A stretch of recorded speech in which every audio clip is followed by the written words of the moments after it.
Last year we did a lot of rehabs. I think we did 14, which in my book, that was a lot for us, right? But man, I was so in the weeds managing 2 crews, and I hired someone that was like quote unquote project manager, but I had him in the trenches working, right? So he couldn't like efficiently run the things back and forth. And my wholesaling business lacked. Like my lead flow was not as up. And now what we're doing, like 90% of my business is virtual, right? Selling deals to these retail hedge funds. I'm realizing you can make the same amount of money that you would doing a flip, just sourcing deals and offering it to these big funds.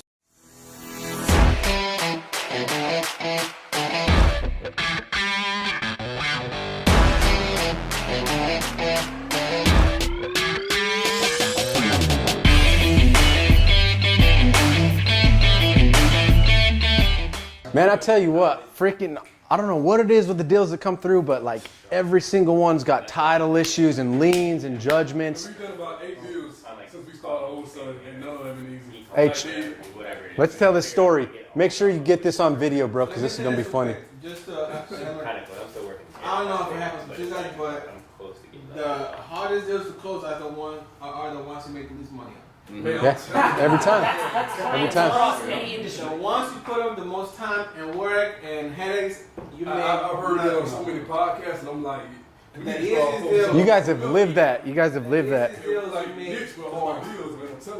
I would say I don't think you can learn it vicariously. I think you got to go through one of them, feel that pain, and then you're like, shit, I won't do it again. I'm at a point where, I just title is okay, how do we fix it?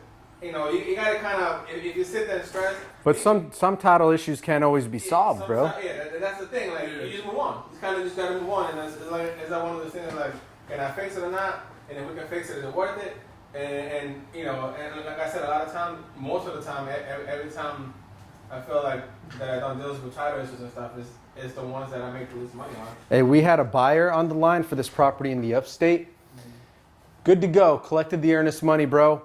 We're literally 5 days outside of closing, and we're like calling Catherine. Catherine, what's up? Where you at? So this lady was in a wheelchair, on oxygen, super bad health, but she's like, I'm willing to take on this house. My husband's gonna help fix it up. We're good to go. Super sweet lady.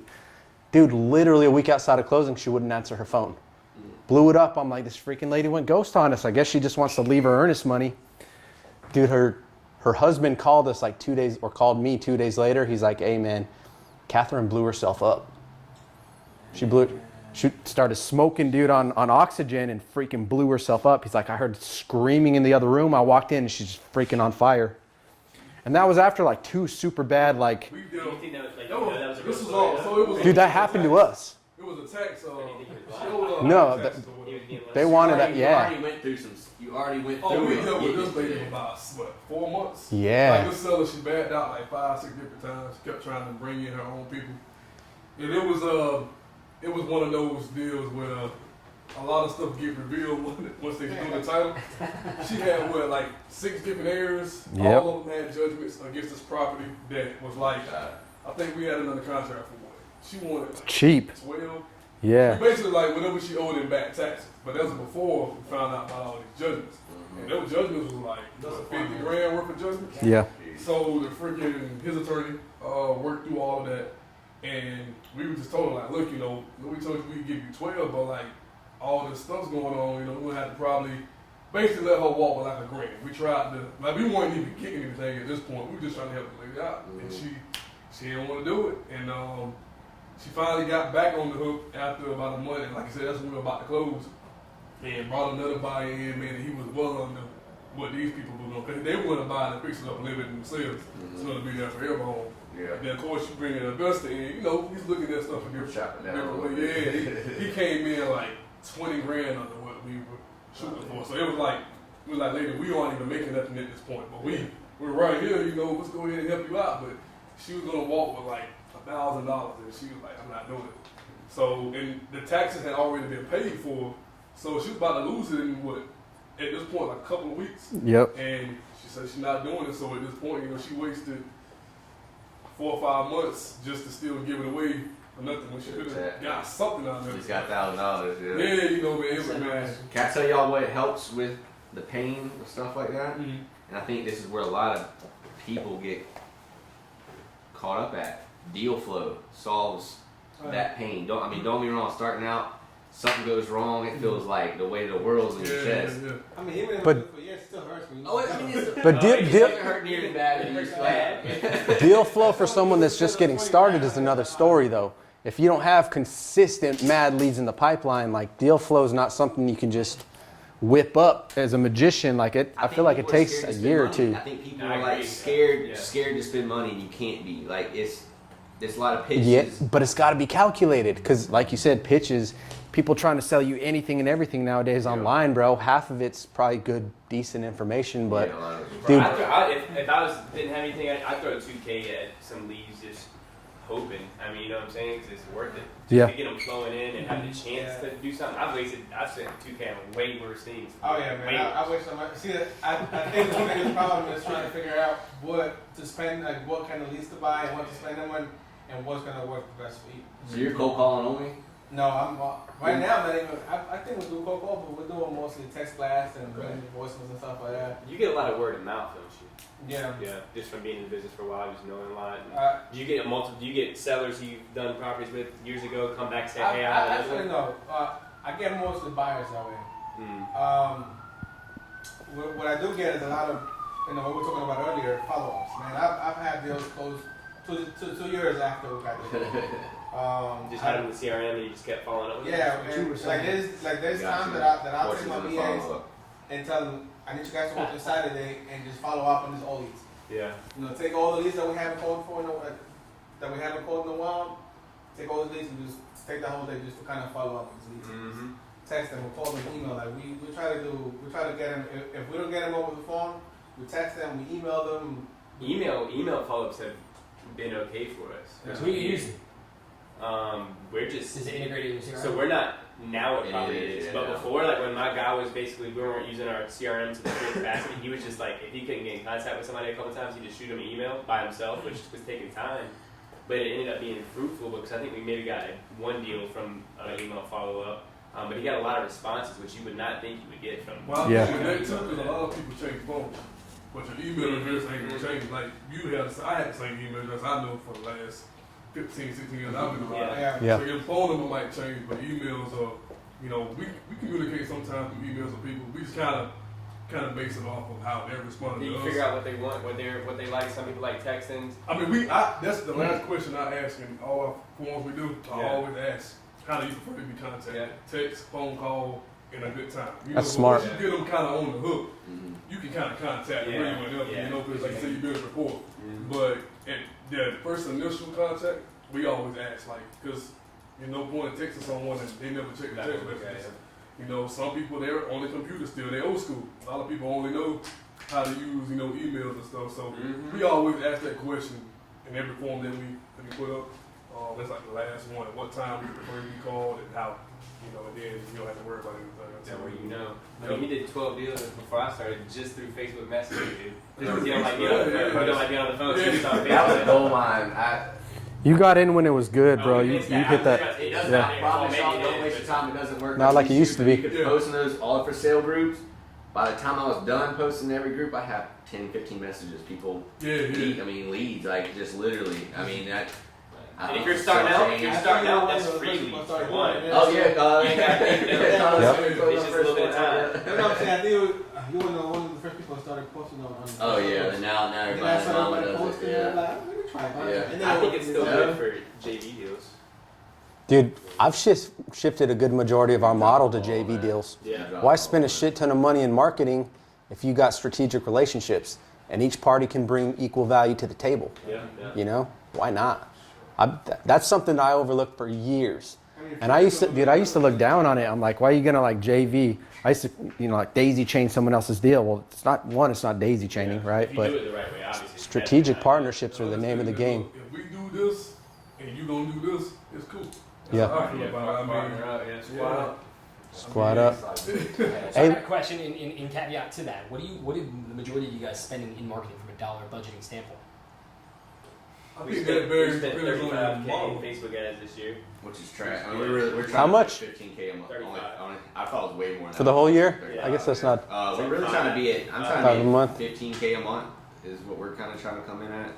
Okay, No what about budget VAs? wise. What are you spending on VAs? That's included in that, or So you don't have a breakdown of that. The weighting is 30%. You're saying we're spending 15K right now. that is my target. That some that months is- coming a little lower, some months coming in maybe lower than that. Are you still up in that? Are you? Dude, That range? I used to have the mindset that I'm going big. When I get a big deal, we're just gonna market big and freaking spend this money, dude. That's not the answer, bro. That's not the model. What I learned with it is laser sharp focus, man, and really, well, one, tracking your numbers. Yeah. Figure out what lead source is converting. How much money am I putting here based on that? What is my lead to conversion? How much money is allocated for that, right? But dude, like PPC for us died Yep. because it's just got way too expensive for ad spend. Direct mail produced some good deals, but dude, I was spending a lot of money, not tracking it well. Fan of the direct mail as far. Honestly, I think, and I hate to say it, dude, but my mindset now is keeping a little bit leaner budget. When I say lean budget, I'm sure spending like 12 grand a month, but I used to do 25 in marketing. Yeah, I was in here at 25 at one point. Yeah. But yeah, I mean that's not the way. It's a constant race to the bottom, right? One lead source is gonna produce great one month and then it goes down, but you're just so scattered all over the place. You're not tracking. You're not focused. Like, But if you have all those lead sources tracked, I don't think there's a problem having 3 lead sources. well, 3 is good. So how many were you doing when you were spending 25? How many lead sources? Were you just I mean, I built my business on cold calling. Yeah. Built it on that. That was before cold calling was sexy. That was before Brent Daniels TTP was in the market, right? Now it's like super saturated. But going big, like cold calling, text blasting, I kind of consider those like one and the same because you're buying the data, paying for the number. You might as well double dip on both tools, right? You just text them to get them on the cold call. But PPC, dude, I was spending $7 grand a month, $7 grand in direct mail, paying acquisitions, paying VAs. Dude, that money gets eaten up It's a lot of quick. overhead. Plus your softwares and your systems. Yeah. So your softwares and your systems and your VAs are critical. Those are crucial. I wouldn't call that really outbound marketing. That's just part of the foundation that needs to stay. So from a marketing perspective, I would say there's a theory called too many glasses. So like if we had some margaritas around here, and we all have one pitcher or 2 pitchers, and everybody just gets a little to sip, no one's having a good time. But if the 3 of us share those 2 pitchers, we're gonna have a good time. But if you try to spread it too thin, it's not gonna work. It's like a squirt gun on a house fire. It's too little. So you've got to concentrate those into not too many glasses. But you need to go with a top funnel, bottom funnel, a middle funnel tactic. And it's got to be weighted strategy depending upon your competition, your seasonality, what's going on in your area, and then the nature of your business where you're at cyclically. So Love this guy. I do too. I want to hire him right now. I know you're not going to hire him. I love that. Well, he's gonna sell you afterwards. yeah, I'm gonna sell you right now. No, here's the thing. No bullshit. No, but he's good. He knows his stuff, dude. He's the guy. So I am one of the top 10 consultants, top 10% consultants in the country for an $8 billion marketing company. What we do works. I have over 90% retention with my clients. But what we do works because I don't sell shit. I just simply offer value results we deliver. It works for clients. Do you need to pivot? Yeah. Are you gonna have to adapt and change as things do? Yeah, of course. How many of you guys are familiar with OfferPad? Yeah, as of recent. Me and Scott had that conversation this morning, bro. They're bringing over $250,000 into this market recently, very recently, within the last few weeks. So that means you're going to have to change your strategy. That means that they're going to, I just typed in OfferPad in Google. Do it on your phone right now. You'll see them. They're paying SEM, pay-per-click ads. Oh, dude, they're ranking strong. They're ranking really strong. They've been in the market They're not for a ranking, month. They're paying for that position. Well, And their bid strategy is significant. There's 32 different variables that go into your SEO. So they're not doing SEO. They're doing a pay-per-click strategy because they want to rank in this market quickly. They're paying $100K a month. What's that? They're paying roughly I'd $100K say a month. $100K a month just on Google. We're tier 1 relationships with Google, by the way, so we crush it in that. But point being, like you are going to have to change up your marketing strategy. You have a big player that's coming in spending heavy. We have to do the same thing with our lawyer clients. People are coming in from Florida. They're spending $500,000 in the marketplace a month. So yeah, if you're a guy that's spending $5K a month, the way that you're using that has to be leveraged differently, unequivocally and unquestionably. And your message too, right? Your message. Pivoting your message. So now that we have these iBuyers flooding the market with these big corporate hedge funds, you got to shift your message to, hey, we're local, we're serving the Midlands, company, family-owned business. Like, message got to change, especially now that the iBuyer climate's coming in, bro. Y'all seen the entrepreneur engagement we did? Did you show them any of that? I don't think, dude, I haven't posted it on Really? YouTube. I need to. So yeah, You sent me the link. Run those again. If you can send me a raw file that I can upload, I will. too many moving parts. I haven't had a chance. So on the side note, that's why I have a VA. They do all my social media for myself. They do all my posts. They do all my video editing. And then I also have dropshipping businesses. Funny enough, the guy that does the dropshipping business also has real estate clients. So if you guys need a plug with the new VA, I've been to the Philippines. VAs are really loyal. Why? World War II, we went and saved their asses. So that's why they love Americans. That's one of the main strong reasons as to why. I never thought about that. They're great people. I mean, You have people running dropship stores through your like the TV ads you're talking TV No, spot. I've got Facebook dropshipping, eBay dropshipping. I had And those are Amazon. your stores, or you running ads for them? Okay, so cool. Yeah, but the There's same. nothing. I'll tell you what. There's nothing like that cha-ching going off. I get more excitement from a Yeah. Are you drop shipping now?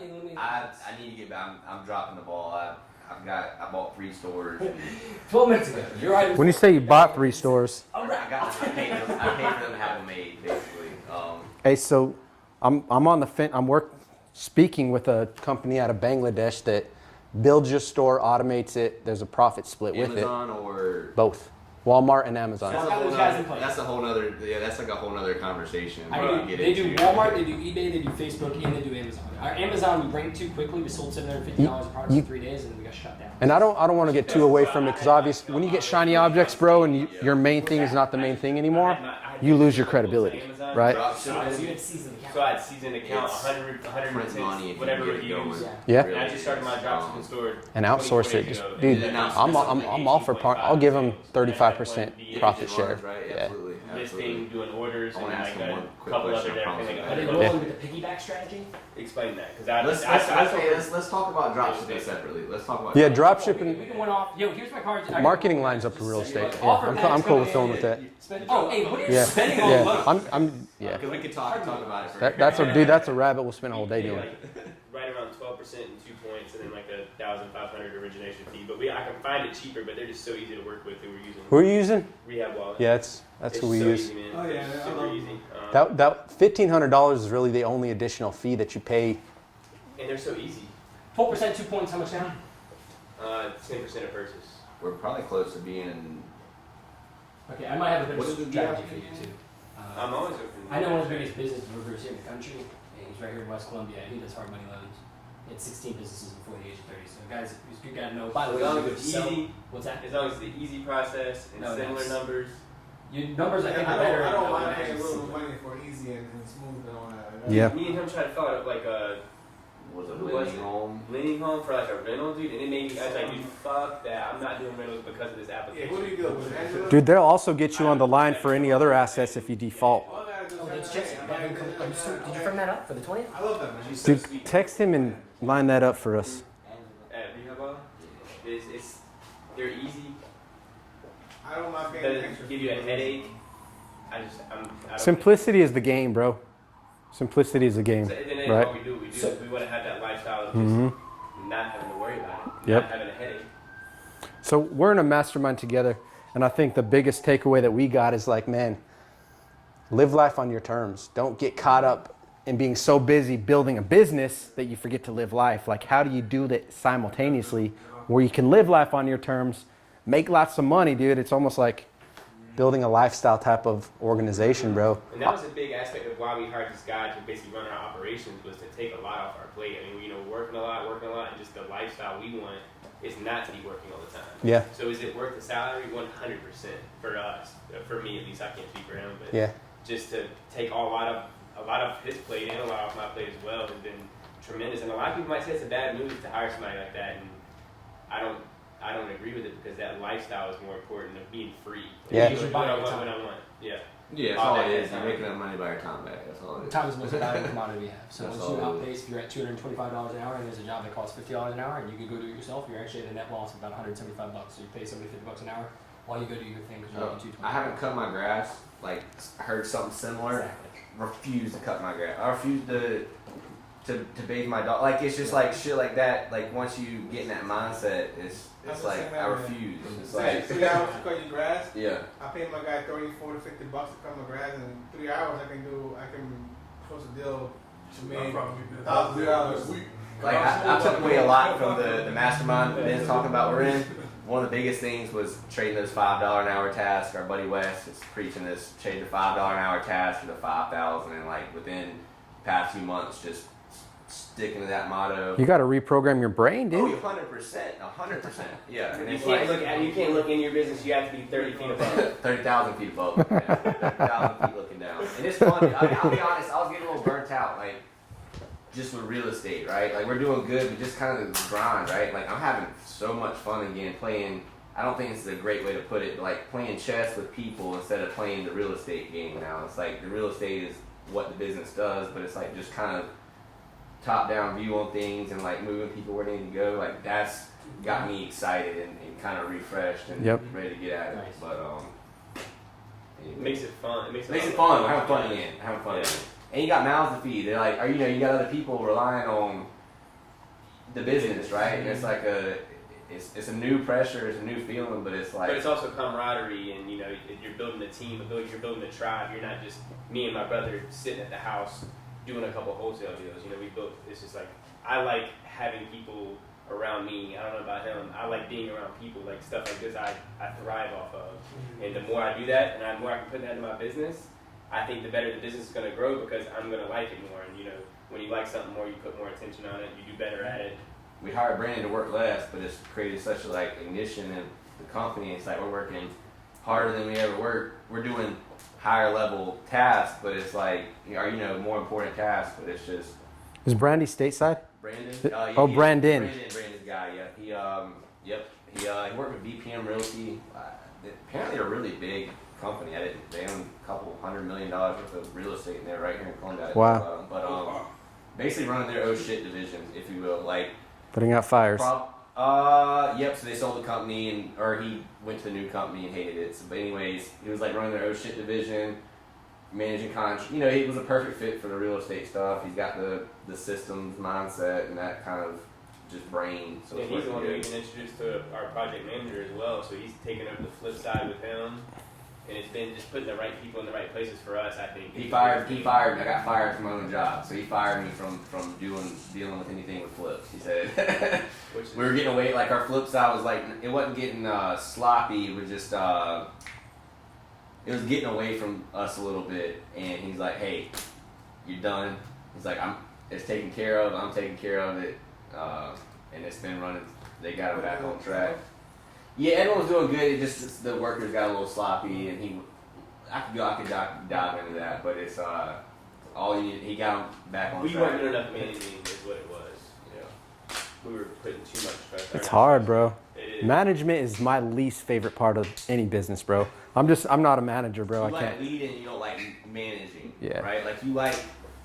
I like creating a system that I can hand off. Yeah. But if I'm stuck inside of the system operating it, dude, it makes me feel like I'm dying inside. Yeah. That's something I'm having, like, kind of having to get used to too. It's like, these guys are like became buddies with us, you know, through time. It's like you have to get hard with them. It's a weird feeling. I've never experienced that before. It's like you just gotta kind of like, hey, if this business doesn't run, none of us are eating, so let's figure it out. But it's definitely like get anxiety before you have to have like a serious talk with somebody. But it's Are you still flipping a lot then, or what's that look like for you? We've done 3 rehabs this year.